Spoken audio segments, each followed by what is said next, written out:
All right, let's dive right in. Today, we're talking about something we all use literally every day, but probably don't think about nearly enough: our cookware.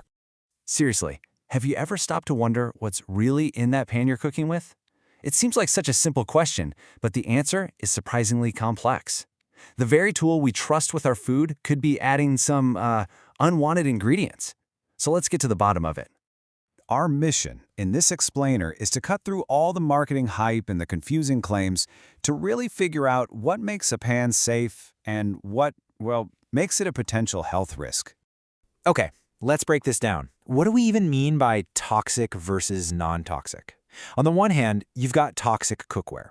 Think of this stuff as unstable. When you heat it up, it can release chemicals or heavy metals, or the coating can literally flake off right into your food. Not great. Then you have non-toxic cookware.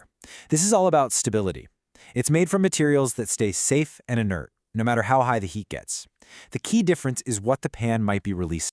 And that brings us to our first major red flag. And it's one you've probably heard about: those coatings that make so many pans magically non-stick. Get ready for a pretty scary term: forever chemicals. You see, traditional non-stick surfaces, like Teflon, are made from a chemical called PTFE, which was often produced using another chemical, PFOA. Both of these are part of a massive family of chemicals called PFAS, and they're called forever chemicals for a simple and pretty unsettling reason: they don't break down, not in the environment and not in our bodies. In fact, studies show that over 95% of Americans have PFAS in their blood, and they've been linked to some really serious health problems. So this number right here, this is the danger zone. If you overheat a traditional nonstick pan to 570 degrees Fahrenheit or 300 Celsius, that PTFE coating can start to break down and release toxic fumes. This can cause flu-like symptoms in people, and it can actually be fatal to pet birds. It's a very real, very specific risk. But the coatings are only half the story. The second red flag is even sneakier because it's completely invisible. We're talking about heavy metals lurking in the cookware itself. These pans might look kind of rustic and cool, but they can hide a dangerous secret. Research has found that a lot of this type of cookware is actually made from melted down scrap metal. Things like discarded engine parts, which can be heavily contaminated with lead. And this number is it's shocking.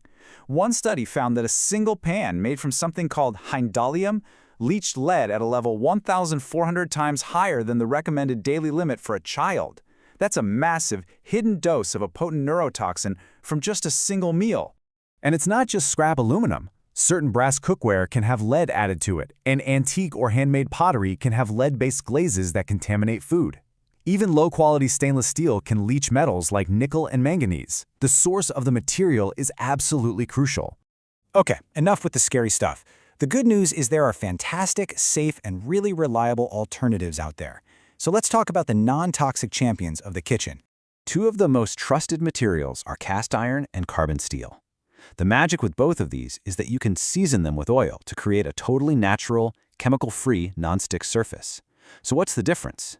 Well, cast iron is that heavy pan that holds heat like a beast for a perfect sear.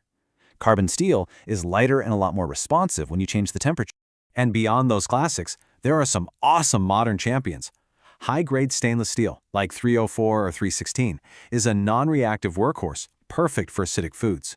Solid ceramic, and I mean solid ceramic, not just ceramic coated, is completely inert. And enameled cast iron combines that amazing heat retention of cast iron with a non-reactive glassy surface.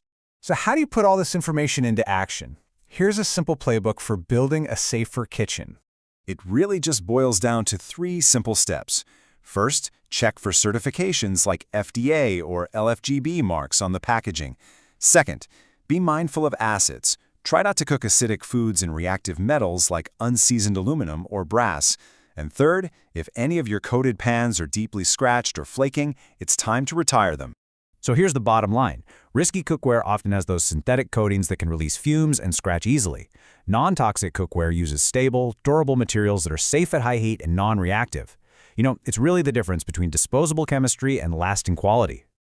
Here's a great way to think about it. Your pan is like a shield for your food. A toxic pan is a faulty shield that can chip away and poison what it's supposed to protect. A non-toxic pan, though, that's a solid shield that holds strong.